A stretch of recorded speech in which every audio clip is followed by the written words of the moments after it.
품목이 있습니다. 부들대다 못해 일본 젊은이들 사이에서는 한국에 오고 싶다며 한국어 능력 시험이 유행처럼 번지고 있어 화제입니다. 문화적 영향 때문인지 일본도 연령대가 낮은 사람들은 한국에 대한 호감도가 높은 편입니다. 오늘의 소식 들어가기 전에 페페TV 2020년 목표를 간단히 말씀드리겠습니다. 첫 번째, 일본이 불법 점거하고 있는 우리 영토 대마도와 2028년까지 일본 측과 협상이 잠정 중단된 7광구를 널리 알리고 공론화시켜 대한민국 땅으로 되찾아오겠습니다. 두 번째, 도쿄올림픽 방사능 위험성을 널리 알려 피폭 환자를 최소화시키겠습니다. 세 번째, 일본제 석탄재와 플라스틱의 수입을 막고 한국 내 쓰레기의 재활용을 최대화해 보다 깨끗한 대한민국을 만들 수 있도록 최선을 다해 알리겠습니다. 야, 페페TV야, 니까짓 게 뭔데 그런 엄청난 일들을 하겠대. 니가 뭐 국회의원이라도 되냐? 넌 그냥 목소리 듣기 싫은 방구석 찌질이잖아. 네, 맞습니다. 저 방구석 찌질이의 목소리도 듣기 싫습니다. 하지만 여러분이 제 목소리가 아닌 메시지에 주목해 주신다면 충분히 공론화가 가능하고 긍정적 문제들을 야기시켜 대한민국을 바꿀 수 있습니다. 조금만 관심을 갖고 제 이야기를 들어주시고 널리 알려주세요. 그렇게 된다면 우리가 당연히 누리면서 살아야 할 대한민국의 권리를 찾아올 수 있습니다. 이번 시간에는 일본의 멍청한 실수로 인해 우리나라에 홀랑 뺏기고 있는 품목에 대해 보다 심층적으로 분석해 시청자 여러분의 시사 경제 상식에 격을 높여드리는 팩트 맛집 팩트 폭격기 페페TV에서 팩트로 제대로 털어드리겠습니다. 페페TV 팩트 체크. 여러분, 샤인머스켓이라고 들어보셨죠? 마트에 가면 볼 수 있는 청포도 같은 겁니다. 저도 먹어보려다가 너무 비싼 것 같아서 내려놨는데요. 최근 인기가 높아지면서 한국산 샤인머스켓이 중국에서 키로당 8만원에 팔린다고 합니다. 포도계의 샤넬, 에르메스라고도 불려지는 청포도 샤인머스켓은 씹을수록 망고 맛이 나서 요즘 인기라는데요. 우리 땅에서 재배된 샤인머스켓이 우리나라뿐만 아니라 중국, 동남아 등지에서도 날개 돋친 듯 팔린다는 반가운 소식이 들려왔습니다. 근데 사실 이 샤인머스켓의 종주국은 일본입니다. 샤인머스켓은 1988년 일본에서 처음 개발되었는데요. 국내 샤인머스켓 역시 일본의 품종을 들여온 겁니다. 보통 이런 경우 우리 땅에서 자란 샤인머스켓이라도 한 송이 팔릴 때마다 일본에 종자 로열티를 지급해야 합니다. 하지만 샤인머스켓은 로열티를 한 푼도 지급하지 않아도 됩니다. 최근에는 일본 일부 언론에서 일본의 과일을 훔쳐갔다는 주장까지 나오고 있지만 안 줘도 됩니다. 앞서 말씀드린 대로 샤인머스켓은 1988년 일본에서 처음 개발되었습니다. 그런데 웬일인지 일본은 품종 등록을 망설였습니다. 그러던 2006년 샤인머스켓 품종이 처음 국내로 들어왔고 2016년부터는 본격적으로 재배가 이루어지기 시작했습니다. WTO는 가입국에게 무역 관련 지적재산권 협정에 따른 식물 신품종 권리보호 의무를 부과하고 있습니다. 식물 신품종을 개발한 자에 대해서도 지적재산권을 인정하자는 취지인데요.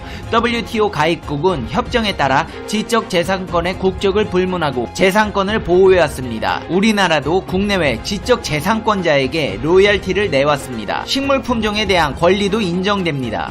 우리나라는 2012년부터 식물 신품종을 개발한 자에 대해서도 지적재산권의 일종인 품종보호권을 인정해 로열티를 지불하고 있습니다. 실제 해외 품종의 의존도가 높은 체리, 파프리카 등은 종자 로열티 규모도 상당합니다. 10년간 해외에 지급한 로열티가 1,400억 원에 달합니다. 체리나 파프리카의 가격이 비싼 것도 이 때문으로 볼 수 있습니다. 품종보호권이란 법적 권리도 있습니다. 식물 신품종 보호법은 품종보호권에 대해 기존의 특허권보다 완화된 조건을 제시하고 있습니다. 현실적으로 식물 신품종이 특허 요건을 만족하기는 쉽지 않기 때문입니다. 샤인머스켓의 로열티를 지급하지 않아도 되는 것도 이 품종 보호권 덕분입니다. 국내 농가가 완화된 인정 조건을 활용해 일본보다 먼저 샤인머스켓의 품종 보호권을 취득했던 겁니다. 특허권이 인정되기 위해서는 국내 또는 국외에서 공지되었거나 공연히 실시된 발명이 아니어야 합니다. 특허법 제29조에서는 이를 특허의 신규성이라고 명시하는데요. 품종 보호권 역시 신규성을 요구하지만 기준이 다릅니다. 품종보호권이 요구하는 신규성은 출원일 기준으로 대한민국에서는 1년 이상, 그 밖의 국가에서는 4년 이상 해당 종자나 그 수확물이 이용을 목적으로 양도되지 아니한 것입니다. 특허권과는 달리 품종보호권을 주장하는 자가 일정 기간 나타나지 않은 경우 신규성을 인정한다는 건데요. 우리나라는 2006년 샤인머스켓을 처음 심었습니다. 하지만 일본은 2006년부터 6년 동안 샤인머스켓의 품종보호권을 주장하지 않았습니다. 이런 경우 샤인머스켓의 신규성이 인정될 수 있습니다. 우리나라는 2012년 샤인머스켓의 품종보호권을 취득했는데요. 이에 따라 우리나라는 일본의 샤인머스켓 로열티를 낼 필요가 없습니다. 이는 중국 등 해외에 수출되어 팔리고 있는 샤인머스켓도 마찬가지입니다. 그동안 샤인머스켓이 국내 포도 재배 면적의 7에서 8%를 차지할 만큼 재배 면적이 늘었음에도 일반 국내 소비자들이 잘 몰랐던 것은 대부분 샤인머스켓이 거의 동남아로 수출되었기 때문입니다. 하지만 올해 망고 포도라는 별칭으로 국내 SNS 매체를 이용하여 인스타그램, 페이스북에 등장하기 시작하며 국내 젊은 소비층에 널리 알려지게 되었습니다. 또한 수출 관련 기사나 뉴스에서 고품질 포도 관련 기사를 내기 시작하면서 반응은 더욱더 뜨거워지기 시작하여 국내 포도 묘목 시장에 품귀 현상이 나타나기 시작하였습니다. 샤인머스켓은 국내 유통 채널마다 가격차가 있지만 한 송이에 적어도 만원에서 2만원 후반대까지 팔리고 있습니다. 일반 포도와 비교하면 두세 배 비싼 편이지만 인기는 고공행진 중입니다. 한 유통업체가 과일 매출을 분석한 결과 샤인머스켓의 전년 대비 매출 신장률은 지난해에는 280%, 올해는 150%였습니다. 샤인머스켓의 인기로 포도가 처음으로 과일 매출에서 1위를 차지하기도 했습니다. 10년 동안 1위를 차지해왔던 감귤과 사과, 바나나를 넘어섰습니다. 상당히 고가임에도 샤인머스켓이 인기를 끌고 있는 이유는 먹기 간편하고 당도가 강하기 때문입니다. 우선 씨가 없으면서 껍질채로 먹을 수 있어 기존 포도에 비해 편하게 먹을 수 있습니다. 또 당도도 평균 16에서 18브릭스로 높습니다. 망고처럼 단맛도 강하다고 해서 망고포도라는 별칭이 붙어 있습니다. 수출도 대박났습니다. 농림축산식품부와 한국농수산식품유통공사에 따르면 올해 초부터 10월 말까지 국산 포도 수출액은 1,300만 달러, 하나로 약 154억 원인데요. 지난해 같은 기간과 비교하면 960만 달러, 약 114억 원에서 35% 크게 증가했습니다. 수출량 증가량 23%보다 수출액 증가율이 높은 것은 마진이 워낙 좋아 한 송이를 팔아도 이윤을 많이 남기는 몸값 비싼 포도라는 겁니다. 샤인머스켓은 포도 수출의 90% 이상을 차지한다고 알려져 있습니다. 특히 홍콩과 중국 등 중화권과 베트남, 싱가폴 등 동남아에서 인기가 많습니다. 이 4개 대상 수출이 전체의 82%를 차지했습니다. 샤인머스켓은 한국에서만 키울 수 있는 게 아닙니다. 그런데 왜 한국산 샤인머스켓만 잘 나갈까요? 그 이유는 품질이 좋고 가격 경쟁력도 뛰어나기 때문입니다. 중국산 샤인머스켓은 재배기술 부족 등으로 품질이 상대적으로 떨어진다고 합니다. 일본산은 품질은 좋지만 가격이 상대적으로 비쌉니다. 이렇게 대한민국은 4차 산업뿐만 아니라 철도부터 조선, 다양한 문화 콘텐츠, 심지어 농가까지 최고의 기술력으로 세계를 매료시키고 있습니다. 그래서일까요? 한국어 능력시험에 일본인 젊은이들이 몰리고 있답니다.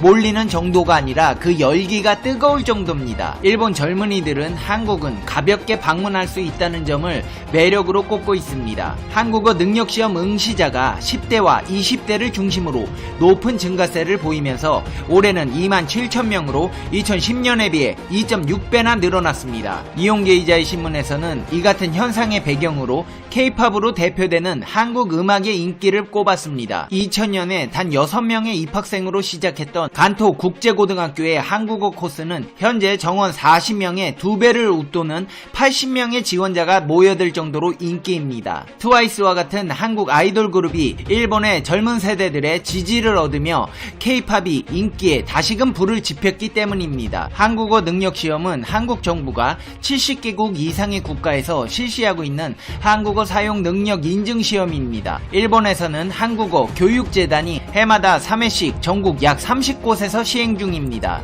재단에 따르면 응시자 수는 시험 시행 첫 해인 1997년 약 1,500명에서 시작해 꾸준히 증가해 왔습니다. 2018년 10월 한국 대법원이 징용공 문제를 둘러싸고 일본 기업에 배상을 명한 판결을 낸 후 한일 간 대립이 심각해지고 있는 상황이지만 2019년 응시자 수는 약 27,000명으로 전년 대비 10% 증가했습니다. 특히 주목할 만한 것은 여성 응시자의 비율입니다. 접수된 11,000명의 응시자 가운데 90%가 여성입니다. 연령대를 보면 10대와 20대가 80%에 가까운 압도적인 점유율을 보였습니다. 10년 전만 해도 해당 세대의 응시 비율은 40% 정도였습니다. 시험을 보는 목적으로는 실력 확인이 전체의 50%를 차지했고 취업, 유학 등이 각각 10%를 넘었습니다. 대한민국 총영사관 측에 따르면 한국의 대학 및 전문대학으로 유학하는 일본인 학생들도 계속해서 늘고 있습니다. 2019년 4월 시점에 약 4,300명 정도로 전년에 비해 10% 증가했습니다. 한편 교토산업대학이 2014년 개설한 한국어 전공 코스는 영어 전공에 필적할 만큼 인기를 누리고 있습니다. 이용기 기자의 신문에서 인터뷰한 입시 담당자는 한국과 일본의 관계 악화 영향은 전혀 느낄 수가 없다고 말했습니다. 이렇게 관계가 악화될 대로 악화된 일본이지만 젊은이들 사이에서 한국은 선망의 대상이자 가보고 싶은 나라입니다. 더 나아가 일본 젊은이들 사이에서는 한국어를 공부해 한국인이 느끼는 문화적 공감을 형성하고자 하는 노력들이 지속되고 있습니다. 이제 페페TV의 결론 듣겠습니다. Conclusion. 페페TV. 아베 신조씨, 어떡해요. 그렇게 한국 때리기로 지지율 올려놨더니 꼭꼭 숨겨놨던 비리들은 다 폭로되고 일본이 만든 샤인머스켓도 뺏기고 젊은이들은 한국어까지 배우고 있네요. 너무 억울해하지 말아요. 방사능 들어간 포도를 누가 먹고 싶겠어요. 아베씨나 먹어서 응원하자고 하지. 전세계 누구도 방사능 피폭되고 싶은 사람은 없습니다. 아베씨 퇴임하면 후쿠시마에 과수원 만들고 샤인머스킷이나 키워보세요. 그거 요즘 유행이라네요. 그거나 키워 먹으면서 남은 여생을 방사능 포도와 함께 즐기세요. 페페TV 시청자 여러분은 어떻게 생각하세요? 페페TV는 여러분의 생각이 궁금합니다. 댓글로 여러분의 생각을 남겨주세요. 여러분, 이제 희망찬 2020년이 다가오고 있습니다. 2020년에는 원하시는 모든 일들이 기적처럼 이뤄질 거예요. 올 한 해 동안 힘든 시간도 있으셨을 테고 스트레스 받는 일도 있으셨을 텐데 우리 좋은 기억만 남기고 나쁜 기억들은 모두 잊어버려요. 남은 시간 올 한 해 마무리 잘 하시고요. 항상 집안에 평안이 가득하시고 행복하시고 즐거운 날들이 되시길 페페TV가 응원하겠습니다. 그럼 다음 영상에서 봬요. 안녕.